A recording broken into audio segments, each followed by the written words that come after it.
Clé de voûte de cette série. Honore ton père. Bonjour à tous youtubeurs de la chaîne.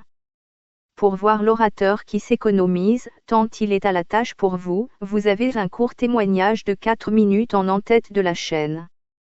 Puis vous avez un message avec ma voix dont la vidéo est animée par Plan de la Bible en live en date du 2024-07-21 sur ESI 55. En route vers l'édito. Vous découvrirez ensuite la vidéo ci-dessous du message par écrit sur WhatsApp uniquement que vous pouvez recevoir sur votre smartphone. Et qui date du 24-07-11 soit 18e de la série « Honore ton père », contingent de disciples 1. En vous inscrivant comme indiqué simplement sous la vidéo, vous pourrez recevoir toute la série à raison d'un ou deux messages par semaine, sur la soixantaine proposée pour le moment dans son 15e numéro sur le thème « Honore ton père », selon Matthieu 19.19. Honore ton père et ta mère, et tu aimeras ton prochain comme toi-même. Thème que l'édito a adapté afin que nous honorions comme il se doit notre Père, soit notre Père qui es aux cieux. Et en attendant de me retrouver en live sur la chaîne dont vous pouvez découvrir également le ministère de l'édito proposé aux assemblées qui enseignent fidèlement le nom et l'évangile de notre Seigneur Jésus-Christ. Soit sous cette vidéo intitulée 2024-07-17, découverte du ministère, un service pour les assemblées. L'étude d'aujourd'hui fait suite à cette dernière vidéo. Bonne étude à tous. Je vous propose de commencer par deux brebis bergers qui se questionnent sur l'édito et sont nés au milieu de la figure, bien en vue dans la parole de Dieu pour n'être utiles pour l'Église de Jésus-Christ que dans les périodes de réveil, et au final. Au milieu de la nuit, on ne sait pas qui, donc peut-être l'édito, cria, voici l'époux, allez à sa rencontre. Alors toutes ces vierges se réveillèrent, et préparèrent leurs lampes. Matthieu 25.6 et 7. Qu'est-ce que tu en penses? Commenta l'un, à la suite de toute cette propagande. Eh bien, je reconnais n'avoir jamais enseigné de fond en comble ce nez dont tu parles, cette prière perdue d'Israël comme l'édito l'appelle, et que le Seigneur avait donnée avant même qu'il ne parle de l'Église. Cela dit, comme Paul l'apôtre nous dit de tout faire au nom du Seigneur Jésus, je ne me suis jamais soucié ou d'enseigner de faire quelque chose au nom de notre Père qui est aux cieux. Il dit pourtant que c'est capital et selon la recommandation du Seigneur Jésus qui dit « Voici comment vous devez prier. » Soit sans mon nom Jésus, comme lorsque vous êtes seul dans votre chambre secrète, avec une prière perso pour votre Père céleste. Mais tu sais bien que Dieu n'aime pas les vaines redites. Et répéter tous les soirs 365 jours par année, c'est, brebiblement, compliqué. Une fois de temps en temps pour faire plaisir au Seigneur je ne dis pas, mais tous les jours cela fait tout de même dès que tu sais parler, 77 fois 365, soit plus de 28 000 fois. Et si ça, ce n'est pas une vaine redite, je n'y entends rien. Non, je préfère la Paulienne armure. J'ai d'ailleurs tellement de mal à la mettre tous les jours que je suis bien content de l'enlever le soir pour me coucher. Et toi tu crois vraiment que l'assemblée tout entière devrait faire, comment il dit déjà? Ah oui, faire allégeance comme les Américains tous les matins, mais à notre Père céleste afin de l'honorer chaque soir pour le lendemain. Moi j'ai déjà tant de soucis que me donne l'assemblée, les malades, les indigents, et une liste de prières, je ne te dis pas. On dirait un rouleau qui n'en finit pas. Mais pourquoi donc l'apôtre Paul n'en a pas soufflé mot? Les apôtres et les 70 disciples en Acte 1 devaient bien prier quelque chose pour qu'il y ait tant de puissance à Pentecôte. Il dit en parlant de ce sujet que c'est vraiment ce qu'ont demandé les disciples les jours précédents Pentecôte en faisant, les 81 plus ou moins 39 qui faisaient environ 120 en Acte 1, qu'ils faisaient tout d'un commun accord la prière d'allégeance dont le Seigneur leur avait donné l'esquisse en Luc 11 à la demande spécifique des disciples. Et plus tard, le Seigneur compléta définitivement cette allégeance en disant « Voici comment vous devez prier », avec des recommandations avant et après afin qu'ils ne demandent pas du pain du boulanger, mais le pain de vie, car sans quoi ils ne pourraient rien faire. Et tu crois que les 120 ont fait bouger la puissance de Dieu? C'est en tout cas l'affirmation de ce diacre qui, sa plume à tout va, et qui le dit. Persévérer dans la prière. La même prière? Oui, la même prière que Matthieu 6 qui finit par « Car c'est à toi qu'appartiennent, dans tous les siècles, le règne, la puissance du Saint-Esprit et la gloire. » Amen. Mais l'allégeance, n'est-ce pas une prière solitaire? Oui. Et le commun accord était de faire allégeance à Dieu chacun pour soi pour que Dieu règne à travers eux avec la puissance que Dieu aurait rendue, selon Matthieu 6.6. C'est futé comme conclusion. Tu y crois, toi? Je réfléchis. C'est tout de même la Bible et le Seigneur qui le disent de le faire. Je ne te dis pas, cher frère, que je vais suivre son conseil. Imagine si 81 hommes dans mon assemblée priaient selon cette supposée allégeance enseignée par le Seigneur, avec en plus les femmes qui promettent à Dieu d'obéir finalement tout comme Dieu le veut, même à leur mari afin que l'Éternel règne dans toute l'assemblée. Je ne te dis pas dans quel état sera le conseil de l'assemblée. Tu as raison, Jean est la chair de poule, alors qu'on vient tout juste de voter pour agrandir la capacité d'accueil. Tu connais le problème. Et puis, où est-ce qu'on va pouvoir bien mettre même 2000 à 3000 nouvelles âmes? Cela serait rigolo. Il n'y a que 200 places chez nous. On serait obligé de faire plusieurs cultes par jour jusque dans la semaine, et pour le même salaire. Et je ne te dis pas la cacophonie de 2 à 3000 familles. L'édito reprend la parole pour souligner que ce sera selon la foi de chaque assemblée. Dès que les 81 ont obéi, près de 3000 âmes venant à Christ, Dieu a fait croître à vitesse grand V, pour sauver tous les hommes qu'il pouvait. Car Dieu notre Sauveur, veut que tous les hommes soient sauvés et parviennent à la connaissance de la vérité. Ce qui fait tout de même un rapport de 3000 divisé par 81, soit 37 âmes amenées à Christ par chaque disciple en un jour. Après, comme Romains 3.23 est entré dans cette assemblée et le Saint-Esprit attristé, il y a peu de chances que les nouveau-nés aient amené quiconque au salut pour avoir déjà besoin de lait.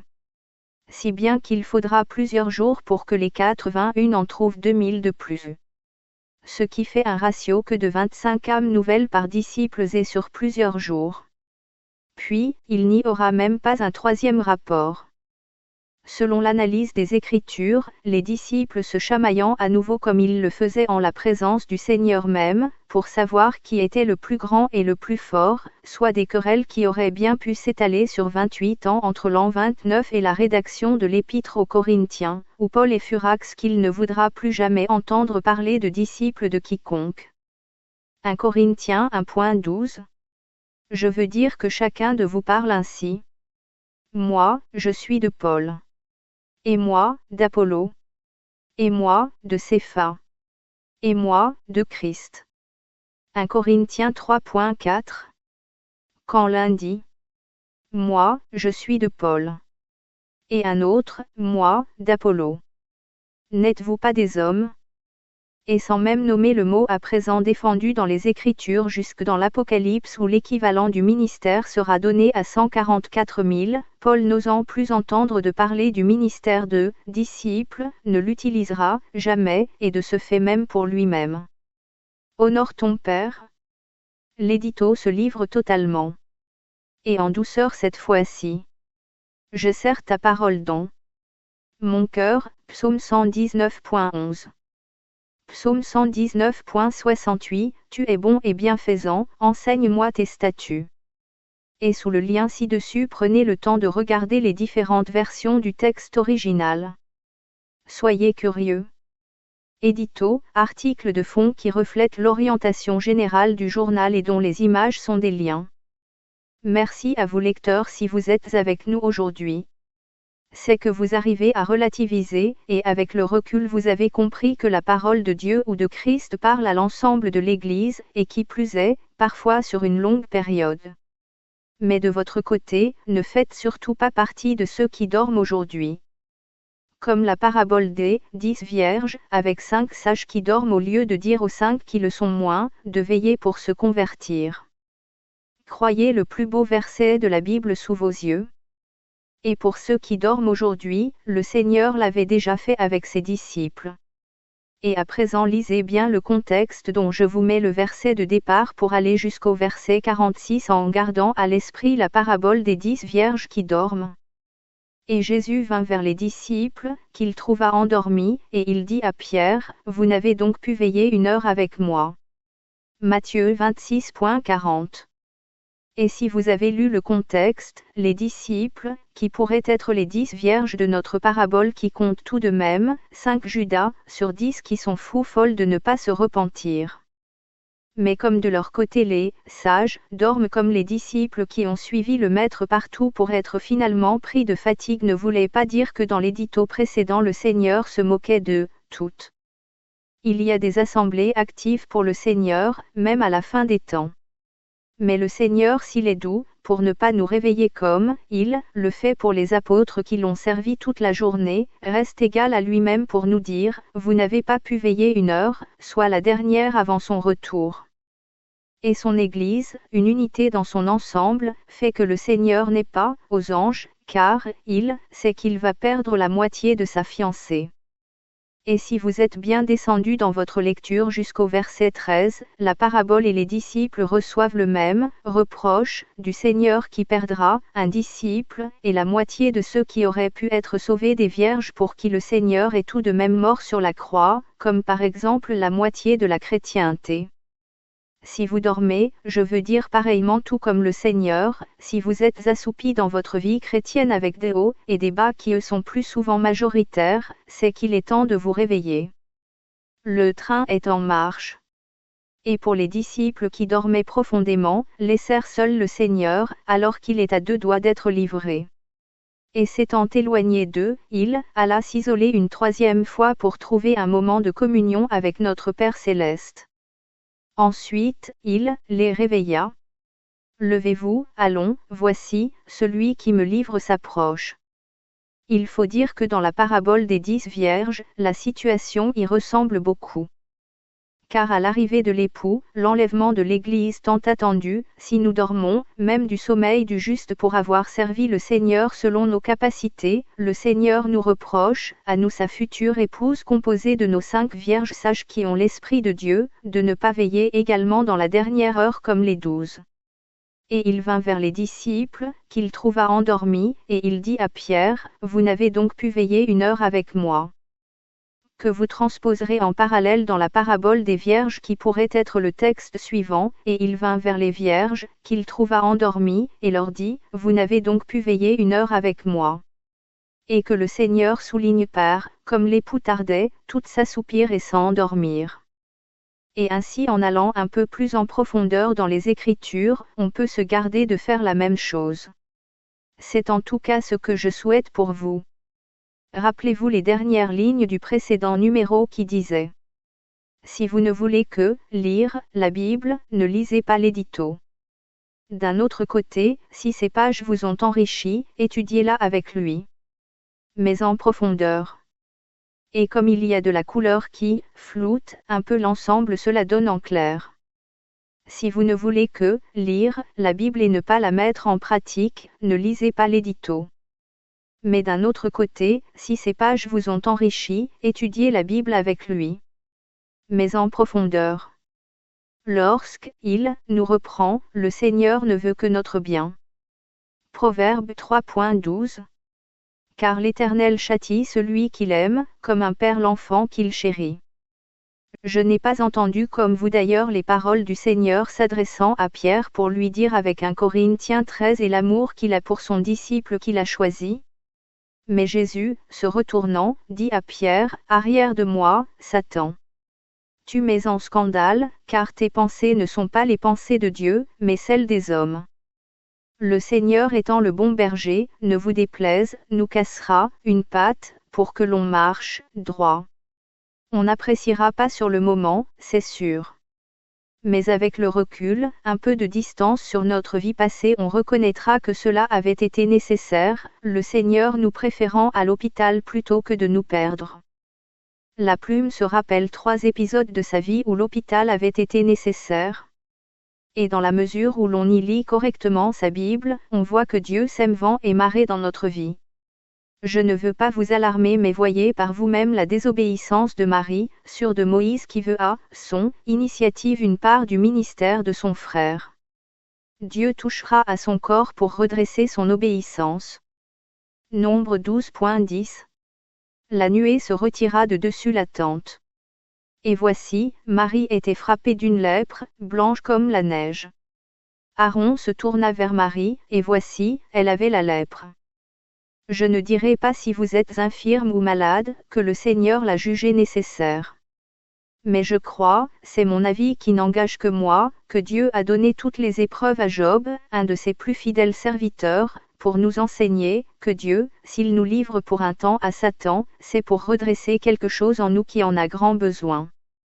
Et je fais une brève pause pour revenir à notre allégeance dont nous parlons pour vous conduire si vous le permettez et voir, que si de votre côté vous ne suivez pas le conseil précieux du Seigneur Jésus qui vous dit à vous, voici comment vous devez prier, et que par exemple vous ne faites pas, ou pas correctement, parce que les brebis bergers ne nous l'ont pas enseigné. Ce qui m'arrange un peu puisque le Seigneur, vous le croirez ou non, m'a enseigné lui-même.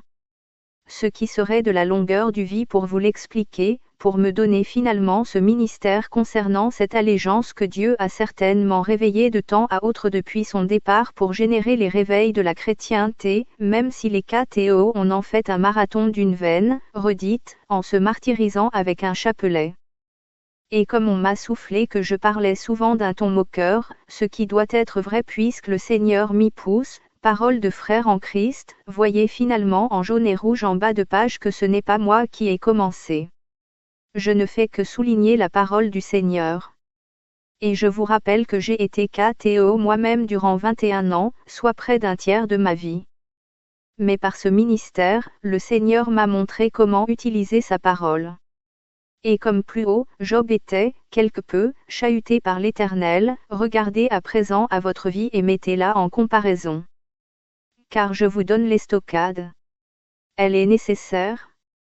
Car personne n'enseigne que finalement on prie très mal avec ou sans le nom du Seigneur Jésus. Vous voulez savoir, alors lisez à présent ce que vous connaissez par cœur. Ne nous induis pas en tentation, mais délivre-nous du malin. Version seconde. Garde-nous de céder à la tentation, et surtout, délivre-nous du diable. Version semeur. Je connais ce texte depuis ma plus tendre enfance, merci les KTO, mais cela a mis plusieurs dizaines d'années à arriver jusqu'au cerveau de mon cœur. Et comme je sentais l'ennemi souvent proche, en tombant en tant que chrétien dans les mêmes ornières, j'ai eu la faiblesse ou non de demander à notre Seigneur, après un passage répété en Jean 10 ci-dessous, pourquoi en étant, et dans la main du Seigneur et dans celle de notre Père Céleste il m'arrivait encore de me retrouver dans les mêmes problèmes et un manque d'obéissance. Mes brebis entendent ma voix, je les connais, et elles me suivent.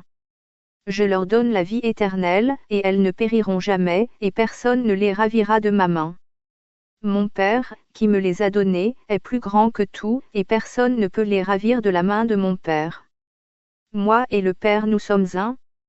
Jean 10.27 à 30. Et la foi qui devait sans doute être du poids d'un grain de sénévé a demandé à son Dieu sa main en plus, pour être plus proche que dans leurs mains. Car Dieu voulant nous épouser, il était tout naturel que je lui offre ma main, et tout ce qui va avec, en lui demandant simplement, que dans la mesure où j'étais dans leurs mains, ce serait bien qu'il ne lâche plus la mienne. J'en avais assez de tomber et de me relever. Et à partir de ce jour, avec un apprentissage basé sur une confiance mutuelle, le Seigneur m'enseigna en concrétisant cette obéissance en exprimant par écrit mon amour pour Israël, puis la lettre et finalement l'édito. Soit en tout premier le livre, La Grande Shoah, d'André Gérard votre serviteur, sur Amazon. Ouvrage destiné à Israël et tout particulièrement sa jeunesse gardée à l'écart de la parole de Dieu du Nouveau Testament. Grande Shoah faisant référence à la dernière multipliée par 2 dans la grande tribulation de la fin de ce temps qui approche à vitesse grand V. Pardonnez-moi si j'ai oublié de vous parler de Matthieu 6.13 qui est à l'envers page 21 ci-dessus et comme ci-après. L'Église prie mal son Dieu. Et l'édito ne se moque pas. Il souligne ce que vous avez besoin d'entendre. Jacques 4.3 Vous demandez, et vous ne recevez pas, parce que vous demandez mal, dans le but de satisfaire vos passions. Vous voyez ci-dessus que ce n'est pas moi qui fais dans l'ironie. Donc pour finir enfin votre calvaire, c'est tout simple. Si vous demandez mal, ou alors pas du tout comme la majorité de l'Église de Jésus-Christ, c'est que nous recevons ce que nous n'avons pas demandé. C'est-à-dire que si nous ne faisons pas un marché avec l'Éternel en lui promettant par des vux et de façon précise, et ce, chaque jour comme le dit le verset juste avant. Donne-nous aujourd'hui notre pain de ce jour. Notre Père testera notre foi en sa parole chaque jour que Dieu fait. Et là, je suis à peu près sûr que tous les lecteurs de l'édito voient où sont leurs intérêts. Je prie et fais allégeance à notre Père céleste tous les jours, avec la promesse de Dieu qu'il y régnera avec sa puissance pour sa gloire, verset 13, et de son côté il nous rendra, verset 6, ce que nous lui avons demandé avec un rien de foi, mais avec notre promesse parole qui se terminera simplement avec un simple « Amen », pour que tout soit parfait selon notre Père céleste. Dieu gardera lui aussi alors sa parole, pour ne pas nous mettre à l'épreuve, puisque nous lui offrons de la veille au soir notre obéissance pour toute une journée à venir. Et de la même manière, il ne donnera pas notre nom à Satan pour nous dévorer. 1 Pierre 5.8. Soyez sobres, veillez. C'est-à-dire, ne dormez pas comme les 10 vierges. Votre adversaire, le diable, rôde comme un lion rugissant, cherchant qui il dévorera. Il l'a fait pour un de ses meilleurs serviteurs de l'Ancien Testament. Et si vous pensez être un serviteur modèle comme Job, oubliez seulement Matthieu 6.13 et votre vie pourra alors ressembler un peu ou beaucoup à celle de Job, si toutefois vous avez envie de vous gratter avec un tesson de poterie. Ici, le rugissant lion rôde autour de nous, simplement parce que nous avons manqué d'obéissance à la parole de Dieu. Les brebis pasteurs vont devoir revoir un peu leur enseignement. Le Seigneur est proche. Il ne faudrait pas faire partie des brebis qui dorment dans la dernière heure mais de celles qui les réveillent.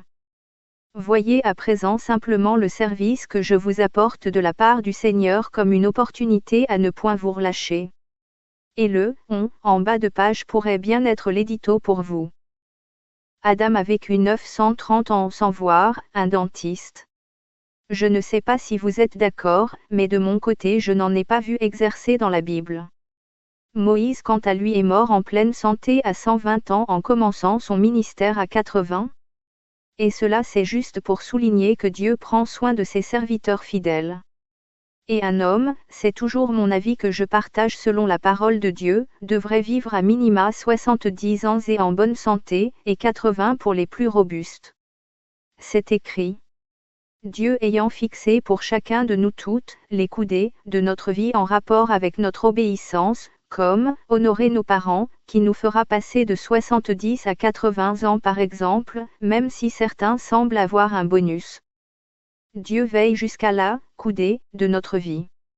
Et le Seigneur, pour parler de notre santé à mots couverts, entre la nourriture et le vêtement de Matthieu 6, 27. Qui de vous, par ses inquiétudes, peut ajouter une coudée à la durée de sa vie? Souligne ainsi par ce smiley inquiet, quand la mort finalement peut nous frapper. Pour l'exemple de cette plume qui par 3 fois aurait pu perdre la vie, c'est interrogé selon la parole de Dieu. Les textes en bas de page parlent de nos anges gardiens. Rappelez-vous la traversée du désert. Bien que les aînés parmi le peuple fussent condamnés à y mourir, Dieu veilla sur des détails dont on ne prend même pas garde. Néhémie 9.21. Pendant 40 ans, tu pourvus à leur entretien dans le désert, et ils ne manquèrent de rien, leurs vêtements ne s'usèrent point, et leurs pieds ne s'enflèrent point. Sois toujours en bonne santé. Deutéronome 2.7. Car l'Éternel, ton Dieu, t'a béni dans tout le travail de tes mains, il a connu ta marche dans ce grand désert. Voilà 40 années que l'Éternel, ton Dieu, est avec toi, tu n'as manqué de rien. Et lorsque Dieu dit par 2 fois, rien, c'est que l'on ne peut pas mourir sans que Dieu ne l'ait voulu.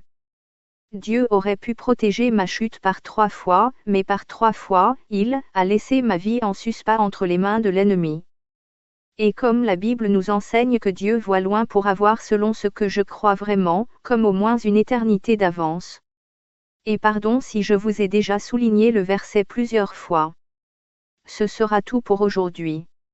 Le Seigneur fait d'étranges choses dans mon ministère comme ce que je vous avoue en 2 mots. Et ce matin me poussant dans l'écriture pour vous, je me dis que ce qu'il me donne sera à insérer dans le prochain numéro. Étant sorti pour distribuer dans le quartier, le premier volet cette lettre adressée initialement à ma famille et dont certains ont reçu les 14 premiers volets de la série de 22.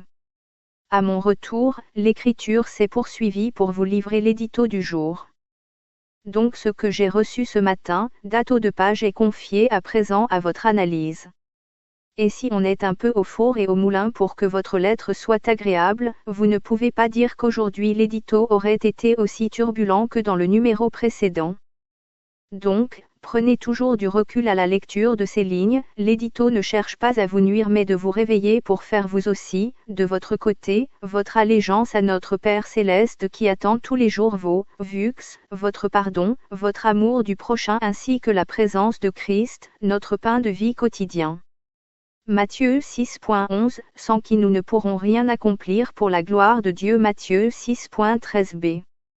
En lisant les éditos, réfléchissez pour savoir si vous êtes concerné par le sujet. Et ensuite analysez suivant votre connaissance de la parole de Dieu qui sera selon le lait ou la nourriture solide que chacun aura besoin sans rien oublier comme le dit le Seigneur Jésus. Matthieu 23.23. Malheur à vous, scribes et pharisiens hypocrites. Parce que vous payez la dîme de la menthe, de l'âneth et du cumin, et que vous laissez ce qui est plus important dans la loi, la justice, la miséricorde et la fidélité, c'est là ce qu'il fallait pratiquer, sans négliger les autres choses. La Bible étant mixte pour donner à tous des sujets variés selon les besoins de chacun, il faudrait que vous perdiez cette habitude à zoomer un seul verset pour juste le décortiquer. Et serait sage que votre analyse l'intègre à la parole de Dieu dans son ensemble afin que par votre réflexion et le secours du Saint-Esprit vous puissiez ne rien oublier pour être agréable Dieu dans votre journée. Et l'allégeance vous y aidera pour beaucoup. Car en vous focalisant sur un seul verset ou un court passage de la Bible, vous pourriez être le pharisien souligné par le Seigneur qui négligerait tout autre sujet important. Il faudra être patient, et corriger tout de votre vie de ce que le Seigneur vous montrera. Si vous marchez ainsi de concert avec Dieu selon votre promesse, vous trébucherez de moins en moins. Ce matin l'édito a fait son service dans son quartier, et une rue après l'autre, arrose ou plante, la parole de Dieu. Et je vais vous dire pourquoi le Seigneur a mis cette conviction, c'est tout d'abord que Dieu m'a aimé pour envoyer un serviteur à ma rencontre. C'est déjà un bon argument. Le ministère de l'édito se poursuit avec la pose d'une boîte aux lettres. Inauguration le 12 juillet 2024. Puis, me demandant de l'aimer selon son premier commandement, il m'a fait comprendre que si je devais aimer mon prochain selon le deuxième qui lui est semblable, je devrais également aimer mon prochain de la même manière que mon Dieu, mais tourné à l'horizontale autour de moi. Et même si des frères critiquent mon témoignage, je m'efforce à aimer mon vis-à-vis comme moi-même avec un détail qui me turlupine. Et c'est le mot « semblable » qui se trouve dans ce verset qui n'a pas de doublon dans les Écritures. Matthieu 22, 39. Et voici le second, qui lui est semblable, tu aimeras ton prochain comme toi-même. Mais vous pouvez prendre toutes les versions de la Bible en ligne en cliquant sur le lien ci-dessus, vous aurez immanquablement le mot « semblable » qui revient dans les 7 versions, y compris la King James en anglais. Et là, l'édito cale pour savoir et comprendre comment faire avec mon amour pour tout et tout donner de cœur, âme, force et pensée à ce prochain que Dieu veut sauver également. Et si vous avez la sagesse de bien serrer la parole de Dieu comme l'édito vous invite à le faire dans chaque numéro avec un verset différent des 176 du psaume 119, et que vous mettiez dans vos versets préférés, le verset favori de l'Éternel, alors vous aurez vous aussi le désir de voir au moins autour de vous, que tous les hommes soient sauvés. Et pour être du côté du vainqueur, marquez une pause avant de méditer sur les versets ci-dessous de notre étude. Laissez le Saint-Esprit vous convaincre. des chrétiens, au moins par leur chant que je vous propose de temps en temps, comme cette famille aux yeux bridés que Dieu veut dans son ciel, savent trouver dans les Écritures les passages qui leur seront d'un grand secours. L'édito vous encourage à faire l'allégeance à notre Père Céleste où tous les jours à partir d'aujourd'hui pourront voir littéralement la puissance du règne de Dieu selon Matthieu 6.13b. Méditez chaque mot et voyez par vous-même que Dieu veut que vous soyez victorieux, mais que cela ne se fera pas sans lui. Matthieu 6.13b car c'est à toi, qu'appartiennent, dans tous les siècles donc aujourd'hui si vous le voulez, le règne de Dieu et tout ce qui ira avec comme, la puissance qu'ont reçue les apôtres à Pentecôte et la gloire pour Dieu. Le Seigneur place tout cela dans un simple mot de votre part, par un Amen, pour lui dire que c'est finalement bien cela, que vous désirez au moins pour aujourd'hui. Demain sera un autre jour qui suffira à sa peine. Et vous déciderez de recommencer ou non. Cette famille Isidore chante ici. Oh, Jesus never fails. You might as well get behind me, Satan. You cannot prevail. Because, Jesus never fails.